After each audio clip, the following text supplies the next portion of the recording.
Welcome back to Blurred Summits. Today on episode 28, we're going to be talking about sleep. So we're going to talk about why sleep is important, how to properly sleep, and then at the end, we'll kind of get into whether naps are actually important or not. Sure. So Abdul, let's get right into this. Why is sleep important? So I think we all know why sleep is important. You feel less tired. That's classic, the energy time things. for growth. But here's some interesting facts, right? So a study was done, and it showed that people, if they stayed awake for 20 hours straight, right, without sleep, then the participants actually had decreased reaction time.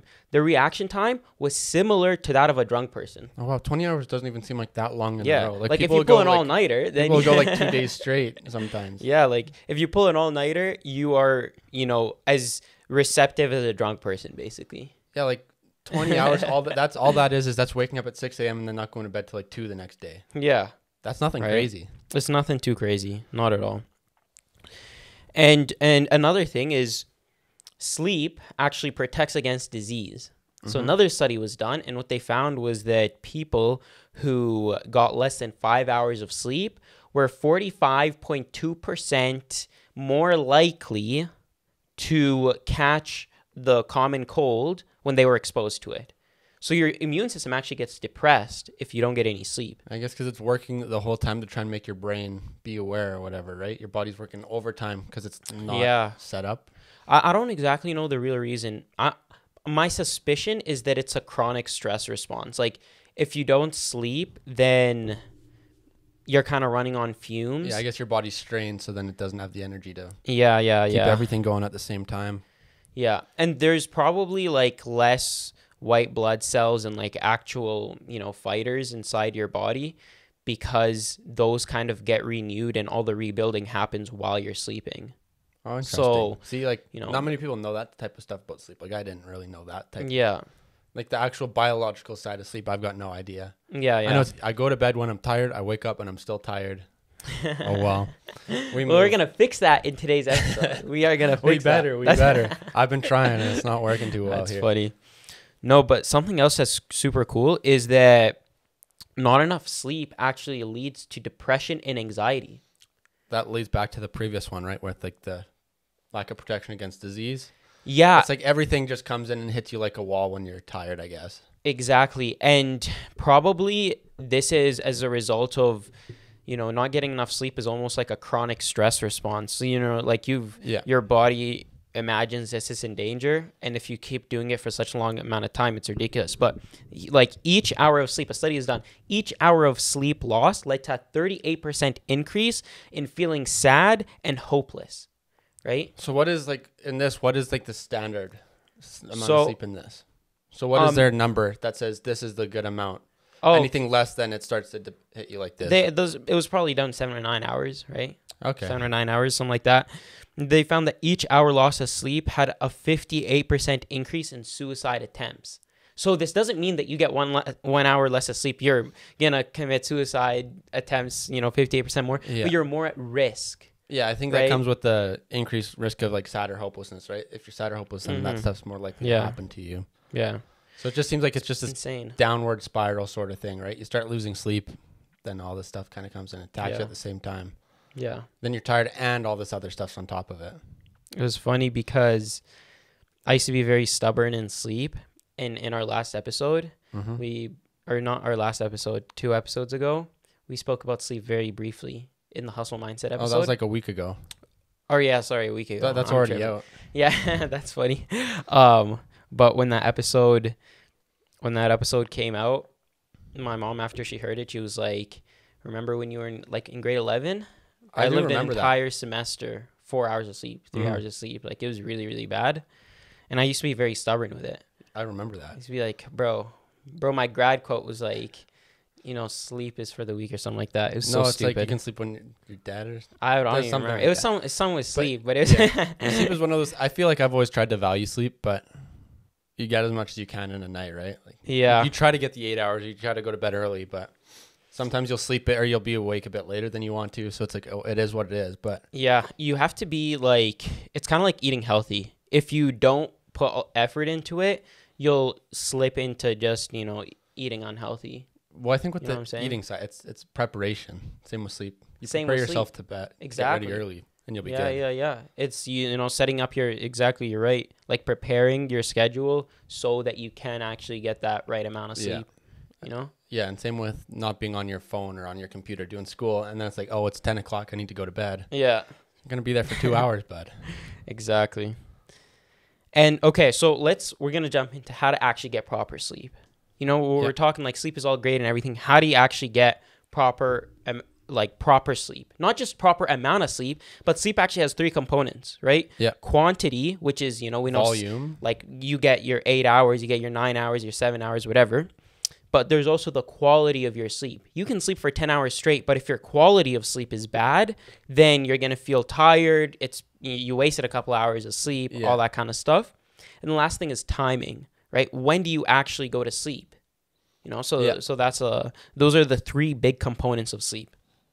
Yeah, that's interesting that it's like all 3 of these have, is it like, would you say equal weights in determining how good your sleep is? Yeah. You can't just have quantity of sleep. You're sleeping for a long time, but your quality of sleep is bad and your timing's bad, because if you do that, you're going to be waking up every hour, right? Mm-hmm. You're going to be super tired. You're not going to get any of the benefits of your deep sleep, right? None of that rebuilding's happening, because rebuilding, like, in the start of the episode, we said rebuilding happens in sleep. Yeah. But when does it actually happen in sleep? It doesn't happen there are a couple stages of sleep. It doesn't happen in your light sleep. Mm-hmm. It happens in your deep sleep. It happens when you're really in it. Pardon? REM, or was that below REM? No. So your REM sleep is like, it's considered very light sleep actually, right? But your deep sleep it's no dream state. Okay. It's no dream state. That's where your like growth hormones release and all that kind of stuff. So, what is good quality sleep? There is a couple of factors you want to know. Am I getting good quality sleep? Look at these and ask yourself these questions. Are you falling asleep in less than 30 minutes? Mm-hmm. If you're rolling around in your bed for 2 hours, you're not getting good sleep. Yeah. Right? Your quality of sleep is not good. There's something on your mind. There's something that's in your environment, something that's affecting your sleep that's not good. You're not relaxed, right? Second thing, you wake up more than one time a night. So as in you're waking up in the middle of the night. Yeah, you're waking up in the middle of the night. You're waking up. You're like, oh man, Because the wake up less than one, so that means the one time you wake up is when it's time to go, right? Or is that on top of that? No. So that's on top. You can wake up once a night, gotta go to the washroom, something like that. But if you keep waking up, you wake up 2-3 times a night, that's bad, right? Yeah. That's especially bad. Parents suffer from this a lot because their children, especially in their young children, they keep waking up in the middle of the night. Yeah. Right? So those are important things to keep in mind with the quality of sleep. And while you're sleeping, are you sleeping 85% of the time? So when you're kind of in really light sleep, when you're in class and you're kind of, you're dozing off here, right?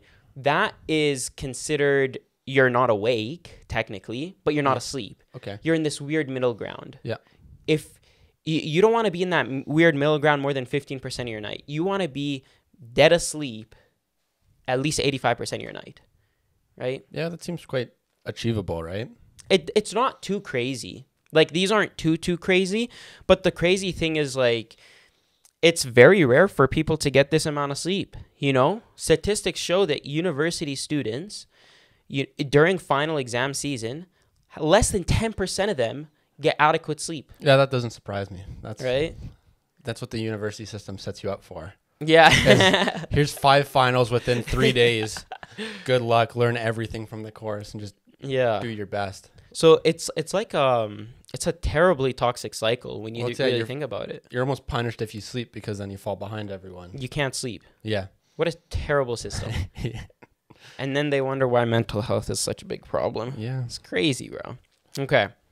Now, so that we covered quality, right? Second thing, quantity. Mm-hmm. Quantity, we know, get 7 to 9 hours of sleep. If you're younger, you want to get more hours. If you're our age, 18 to 25, 7 to 9 hours is good. If you even get 10 to 11 hours, it's not too bad. Damn, that's Anything wild. More than 11 hours of sleep, not recommended. Anything less than 6 hours of sleep, not recommended. Mm-hmm. So you got a bit of leeway there, right? As you get older, your sleep recommendations decrease. When you're super young, you're a baby, your sleep recommendations are crazy high. Yeah. 10 to 14 hours of sleep, right? Like as a baby, stuff like that. But the third thing is timing. Okay. So this is a huge misconception with sleep. It's that everyone is the same in how they sleep. But there is different chronotypes of people when they sleep. And what chronotypes are like, you know, you have your early birds or your morning people, you have your night owls. Yeah. Right? If you're a night owl and you wake up in the morning, you're like, how the hell is this person all energized and stuff like that? It's crazy. Yeah. Right? And the reason, it's not that you guys, one of you is right and one of you is wrong. Right? Yeah. It's that you're just different kinds of people. So statistically, 15% of people are morning type people. They get up in the morning. They love the morning. They love getting up early. 15% of people are night owls, and 70% of people are in between. They're not morning people. They're not nighttime people. They can kind of adapt to both. Okay. Right? This is the interesting thing, though. If you look at the graph across time, across like age, people who are super young, children, are morning risers more likely. They're more likely to be early birds, right? As you get older, you turn into a night owl very quickly, actually. In your adolescent years, when you're a teenager going up to 20 years old, you peak around 20 years old. Around our age, we're actually most likely to be night owls, which makes sense. Tons of uni students are staying awake super late at night. That's just that's their preference of sleep. They're night owls. Yeah. And after you sort of peak around 20-ish years old, you begin to come back down. Okay. So then you begin to become, old people love to be morning risers, right? So you begin to become an early bird as you get older. Well, with that I think as you get older, it makes sense because you work, assume 9 to 5 job, right? You got to be up by 9. You're done your day at 5. You got your evening to do your stuff. You have to be good to go in the morning. You can wake up for an 8 a.m. class, not pay attention. Yeah. And then in the afternoon, be like, okay, time to study. Yeah, well, the interesting thing is it's like something that is terrible for parents is they go to their children and they say, I wake up early in the morning. I can do it. You're lazy because you're sleeping in, right? Whereas it's actually not laziness like we thought it was. It was you're literally predisposed for this. This is how you sleep the best. Which is stupid because if we know that teenagers and, university students are night owls, why do they have 8 a.m. classes? It's because the teachers are morning birds. Right? So the system is skewed. And it's like, it's not because the kids are lazy that they're not energized in class. It's because the system that you created doesn't foster their highest potential. Right? Yeah. It doesn't foster their highest potential. If you wanted the highest potential, it's not because they're lazy, they're getting up early or late. It's because that's literally their body's cycle at the time. Well, but then again, though, like the evening classes in uni, no one has energy. No one has energy in Well, no one has energy because they have to wake up super early anyways. They've been at uni for 12 hours, right? Like, imagine if school started at 11 a.m. Yeah. Because I have my class that's like 5 to 7:45 once a week, and everyone's so dead in that class. Yeah, but you've been there since 8 in the morning. Yeah, I guess that's true. Yeah. And so like it's a pretty skewed system when you really think about it. And if, personally speaking, this is my opinion. If you want to leverage the success of the students in your school, start school at 11 a.m. But see, then the issue is a double-edged sword here because then they're going to start complaining that they're losing their evenings because they're going to be at school till 5 o'clock. Okay, but the thing is, like, especially in their adolescent years, it'll suck more for the teachers because they're older. No, I was saying this would be the students would be the ones complaining because then they wouldn't have time for extracurriculars after school and all this other mess. See, that is true. That is true. You have to flip the funny thing is if you did it, they'd be the ones who'd be complaining. It would be the students. It wouldn't be the teachers. You think so? Yeah. Teachers would love to have an extra few hours in the morning. The students would be like, no, because now I'm losing all this stuff in the evening. It'd be riots if you tried to do that. Riots. Be riots in the street. It totally would be. Like really, you think so? I don't know. I don't know. Like they'd love that they'd get to show up at 11, and then they realize, or maybe 10. Okay, let's do 10 o'clock. Then they'd still realize that they have to go there for extra time. It would still be 5 o'clock by the time they're done. Okay, so you end by 5 o'clock. 10 to 5. I feel like 10 to 5 isn't too bad. 10 to 5, right? But then no, it's still the same thing though. Lots of people would complain that they wouldn't have time to do things after school. Yeah. But you would be a better student in your classes. Well, it would make sense for parents too, actually, to do it that way. Actually, no, it wouldn't. It's a lose either way. Yeah, it would, because the issue with like the 8 to 3 is because then they have to leave their job early to pick you up. Or the 10 to 5 is they have to leave their job or they have to show up late to drop you off. Yeah, like make school 9 to 5. That's the sign. That's what it comes down to. 5. 8 a.m. is way too early, especially because like, you know, work for adults makes sense to be early in the day, but it doesn't make sense for students to have school. Like, yeah, maybe they'd miss out on some extracurricular stuff like that after the fact, but mental health would increase substantially. That's my prediction. Yeah. Mental health, yeah, and students' grades would increase substantially as well. That's my prediction. I don't have any science to back that up, but that's just my prediction. It's just a gut feeling. It's a gut feeling. If I ever start a school, you want to come to it. That's basically what I'm saying. Word. Okay, so let's get into some tips, right? Mm-hmm. How do you actually increase that sleep, make that sleep better? First big tip is bank your sleep. Bank your sleep. So what this means is like, let's say your goal is to get 8 hours of sleep at night. Yep. You know, don't go to bed and wake up, set your alarm for 8 hours later. Go to bed and set your alarm for 9 hours later, because you're predicting that it's going to take you a bit of time to get asleep, stuff like that. So then you actually get 8 hours of sleep. If you set your alarm for 8 hours later, then in reality, you're going to get 7.5 hours of sleep at best. Mm-hmm. At best, right? Some people are setting their alarm for 7 hours. You're getting 6.5 hours of sleep at best. Yeah. Right? So you want to bank your sleep. So you want to oversell yourself. Oversell yourself. Give yourself a little bit of leeway, right? This is also better. It helps you fall asleep faster. Why? It's a little bit of a paradox. It helps you fall asleep faster if you give yourself, if you bank your sleep, because you're less stressed out about sleeping. Yeah, you're not trying to rush yourself to bed. Exactly, right? If you give yourself 8 hours of sleep, you set your alarm for 8 hours, you're like, the second I hit this pillow, I need to be asleep. Yeah. Right? I need to be asleep the second I hit this pillow, and if I'm not asleep, then I know I'm losing sleep. Well, yeah, you set it that extra hour, right? Then you got an hour to give. Exactly. So you don't care about that hour, and you end up actually falling asleep way quicker. So it's kind of ironic, right? Yeah. The next thing, right? Don't rely on meds all the time to help you sleep. I've heard that's really bad to do. It's so bad. And the big thing that sucks is that melatonin pens are becoming super popular. Like vape pens, but with melatonin? Pretty much. They're becoming super popular on Instagram and TikTok. And you don't want to buy those. Like, they're called like Sleepy or whatever. I always see ads for them. I don't know if that's a sign that I'm getting bad sleep. You're going to low-key become a fiend by taking those. Like, and they sell them and they make them seem like amazing. Like, oh, this helps me fall asleep so much better, so much easier. Yeah, it does. But it's not because you're becoming a better sleeper. It's because you're taking artificial medicines to help you sleep. You out, that's knocking you out. So, you might have better dreams. You might feel like it's an amazing rest. But in reality, you're making a psychological dependence on these things. Yeah. It becomes an addiction at that point, right? Because then you're not going to be able to fall asleep without it. Yeah, like long enough. It doesn't even have to be a biological addiction, a psychological addiction, right? Mm-hmm. It's like, sure, maybe the melatonin itself isn't an addicting thing. But if you keep using it, then your mind starts to believe, I need it to sleep. The sleep becomes the addictive part, because they realize they can fall asleep in 10 minutes with that thing maybe versus half an hour without it. The marketing is insane, bro. It's like they always have. It's really good marketing. It is really phenomenal. We should marketing. hit them up, bro.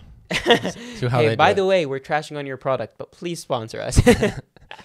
Or tell us how you get big. Tell us your marketing tips. Yeah, tell us your marketing tips. We need that person from Bumble. She made it $1 billion just off of being marketing. Yeah. So, don't rely on those meds. Those meds are very bad. Next thing is dim your lights and turn off your phone screens roughly an hour before you sleep. Dim lights, not turn them off? Dim your lights, yeah. So, like, for example, you can continue hanging out in your room, but dim your lights. Because if there's bright lights around, then your body naturally isn't going to be releasing those sleep hormones, right? So, because normally you'd be outside. When the sun goes down, the world gets dark. So your body knows I need to sleep. Mm-hmm. Now, if you have an artificial light above you, that light is shining super strong in the middle of the night, your body thinks the sun is still up. Yeah. Same thing if you have all the blue light coming out of your screens. Mm-hmm. Get some blue light glasses when you're working on your devices. If you're working on your computer late at night, blue light glasses have been shown to be helpful, although not as helpful as they make it out to be. It's not like it eliminates all the blue light or like it totally takes it away. but it can help. So. Well, like at least glasses nowadays, most come with them. Like if you have glasses, yeah, they basically say, "Hey, get it." Mine have blue light filters, yeah, I can bro. see it. Yeah, yeah. I think mine are supposed to, but I'm not sure how good they work. But yeah, I don't know. I don't honestly know how much I would recommend blue light glasses. Like if you don't need glasses, I wouldn't say go out of your way to drop $50 on a pair of glasses that are blue light. Unless you get like mad headaches from it, that's probably the only reason it. I don't even know if I would recommend getting them in, like my glasses, I wear them all the time. Yeah. I don't know if I like them having blue light or not, because it like you can slightly tints your world. I can't see just mine. Ever so slightly. And it kind of just pisses me off. Oh, I can't see it on for like, so yeah, but well, that's unfortunate for those people who don't have dimmers on their lights. So go buy a light switch dimmer. Tough luck, buddy. No, or you could or just turn your lights off. Just go in the dark. Just go in the dark. Yeah, like the dimming the lights isn't a super crazy thing to do. Like if you can't do it, it's not a huge deal. Yeah, it's not a huge deal. But if you can do it, definitely try and dim your lights. It's a bonus, especially if you have trouble sleeping. Like if you've been having trouble sleeping, then maybe you shouldn't have your lights on full blast into the middle of the night. Yeah, right, and definitely not while you're sleeping. Yeah, and that's, my friend, is why I work in the dark. That's so bad. Oh my god. I know. That's funny. And our last tip is take a warm shower or bath before you go to sleep. And so, why warm? And so you want to make it warm because while you're in the shower or in the bath and you're warming up your body, the second you step out of the bath, your body has to compensate like crazy. So while your body because it goes from super warm, now you're in a super cold environment, so it actually drops your core body temperature. See, that's what I was, because when you're sleeping, you want to be cold. Yeah, you will sleep if your body temperature is cold. Yeah, that's why people, if you get lost in the mountains in the middle of winter, you're gonna die by passing out slowly. You know what I'm saying? I know what you're saying. I don't know if that's the right way to word it. Terrible way to die, but that's kind of how you're gonna go out, because when your core body temperature drops, your body kind of goes into battery saving mode. Hibernation. Yeah. So those are kind of like the big tips for sleep. So the big question here, are naps actually good? Yeah, they are. Yeah, naps are actually pretty good. The research shows that naps are pretty good. They've shown to improve performance in athletes, heightens alertness, increases your concentration, boosts your mood. So there's a ton of really good benefits to naps, but naps need to be done in a proper way. And what is that proper way? So first of all, recommended time for naps is between 1 and 4 p.m. You don't want to go any later, because then you're going to be affecting your night. Yeah. And if you go any earlier, it's unlikely that your naps are going to do anything, because you're probably not going to be super tired. Okay, yeah. Right, so 1 to 4 p.m., that's kind of a good window. Take your naps within that window, right? Next, you kind of want to decide, what kind of a nap do I want to have? Do I want to have a long nap, or do I want to have a short nap? Right? Both naps can have their benefits. Okay. Shorter naps will re-energize you a little bit more. Longer naps, you can get through an entire sleep cycle, so that it can even maybe feel like you had a little night of sleep.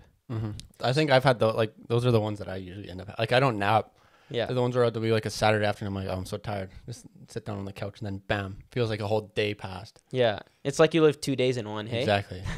you wake up, I'm like, is it like 3 a.m.? You look at my phone, it's like, it was 4 o'clock. Yeah, so the shorter naps, you want to limit those to 20 minutes. Okay, if you want to have a 20-minute nap, set an alarm. Yeah.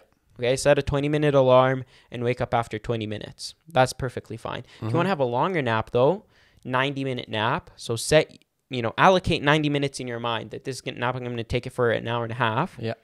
But don't set an alarm. Why not? Don't set an alarm, because you want your body to naturally wake up. And it'll naturally wake up. If you take a nap midday and you go for the 90 minutes, you're probably going to wake up after an hour and a half, 2 hours. Yeah. Right? You don't want to set an alarm, because the risk of the alarm is that you screw up your sleep cycle. Oh, and then it messes you up for the night as well? It messes you up for the night. So you take this nap, it ends up being, whatever, an hour and a half. You set the alarm, but that alarm hits you right in the middle of your deep sleep. So it cuts you short. Then you're all frazzled. You don't feel re-energized at all. You're going to feel super tired, more tired than before the nap. Yeah. And it's going to jack you up for the night sleep. Oh, damn. Right? So if you're taking those 90-minute naps, those hour-and-a-half naps, don't set an alarm for it. Okay. Just give yourself like 3 hours. Make sure you don't have. Give yourself your whole night, man. Just like if I wake up at 4 a.m., I'll be fine. Like don't do a 90-minute nap if you're busy. If you have sports team practice in 2 hours, like that's just a bad plan.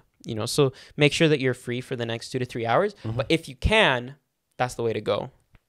Yeah, that's why those are killer on the weekend. Yeah, and the environment that you want to sort of mimic for naps is a cave environment. So what are caves like? They're dark, they're cool, and they're quiet. That's the ideal situation for napping conditions. Cool, dark, quiet. If you try and do that, you can have the best sleep. And this is a bonus, is that naps, you dream in them like crazy. Yeah, that I can attest to that. That is the best part of that. The best part of naps are the dreams that come along with it. We're big dreamers here, you know it. Phenomenal dreamers. Dreamers are where it's at. Yeah. So that's kind of like if you want to be the best napper in your community, in your friend group, these are the ways to go. Yeah. 20 minutes 20 minutes alarm. Long ones, no alarm. 90 minutes, don't put an alarm. Just let your body naturally wake up. And your body will naturally wake up. Yeah. It will naturally wake up. It knows what you're doing. Yeah. They even say, like, there's some people who train themselves where they don't need an alarm at all. There was a point in time where I used to be able to wake up. Well, actually, no, even now. I wake up between 7 and 8 basically every morning, no alarm. That's pretty good. If I need to, but yeah. I've been trying to wake up earlier, so that's not working very good for that. No, dude, this is something that I also heard on the internet one time, and the person was saying, don't use alarms. The reason that you don't want to use an alarm, because an alarm is like a stress response. Like, you don't want to start your day off in a stress response. Yeah. Like, we know all the bat, bat, bat, like the stupid alarm sound that makes you want to kill yourself, right? Like, that alarm sound it jolts you awake. So you're waking up, and the first thing that starts your day off is like a stress response, and you're like, oh my God, and you're afraid. You know what I'm saying? Well, that's why, like, in the past, I've used some of those sleep apps where you give yourself like a 30-minute period, and it's like, okay, when you're up near your light sleep, it'll kick in. It'll be like a soothing little one that'll grow and grow and grow. Exactly. Like, soothing sounds are a lot better. Another thing I heard from a friend of mine, he said, aroma diffusers. There are some, those aroma like diffusers? Those little dragon things you can put it in and it breathes it out of its mouth. Yeah, exactly, right? And it kind of, like, it put the essential oils in those? it. You can time those? And they have one of those where it's an alarm clock, and it sets the alarm so that when it comes time for you to wake up, it changes the aroma of your room, and through smell, your body wakes up. Oh, I might have to buy one of those. That is so savage. I'm going to have to look that up after this. Like, that's so cool, bro. Like, so that's something that I thought was really mind-blowing. Well, they only catch, I need to get my electricity fixed in my room first, and then I'll get that thing. But we move. That's actually pretty cool that you can use your sense of smell to wake yourself up. Exactly. So that way you sort of wake up in a relaxed manner. It's not like you're getting woken up by a bear chasing you down, Like, it's either that or, like you said, you have an Apple Watch. Yeah, I feel it vibrate in the morning. It vibrates. Yeah. Like, Fitbits do that as well. They vibrate in the morning. Vibrations, they're less aggressive than those alarm sounds. So try and use some of different ways to wake you up. I go kind of both of them sometimes because I never know if my watch will die or whatnot. Yeah. So. Even with lights, like in my room, I have the Philips Hue one of those guys who you turn the lights on. And so my light timer goes off. So, like, when it's time for me to wake up, my light brightens up, and the light of my room opens up. It's really helpful in the winter. It's not as helpful in the summer. Yeah, because there's already light outside. Yeah. Right. In the winter, though, it's super helpful because we're waking up before sunrise. Yeah. Yeah. That's pretty cool. It is pretty cool. There's ways where you can do it where you don't need the annoying alarms. The annoying alarms, you want to move away from those aggressive sounds for sure. Yeah. Okay. So to summarize today's episode, we spoke about sleep. There are 3 fundamental important aspects of sleep. The quantity of sleep, you want to try and get those 7 to 9 hours of sleep. Your quality of sleep, you want to make sure that you're able to sleep for the majority of the night. You're not waking up. It doesn't take you forever to go to sleep. And your timing of your sleep. You want to figure out, am I a morning type person? Am I a night type person? And you want to accommodate your sleep schedule to fit your needs the best. There is no right way to sleep. Right? What works for each person is different. Thank you guys so much for tuning into today's episode. If you would like to catch the full video podcast, you can watch it on YouTube. If you would like to catch the full audio podcast, you can catch us on all platforms. And if you would like daily content, be sure to follow us on Instagram and TikTok, where we would also love to get to know you guys more. Thank you.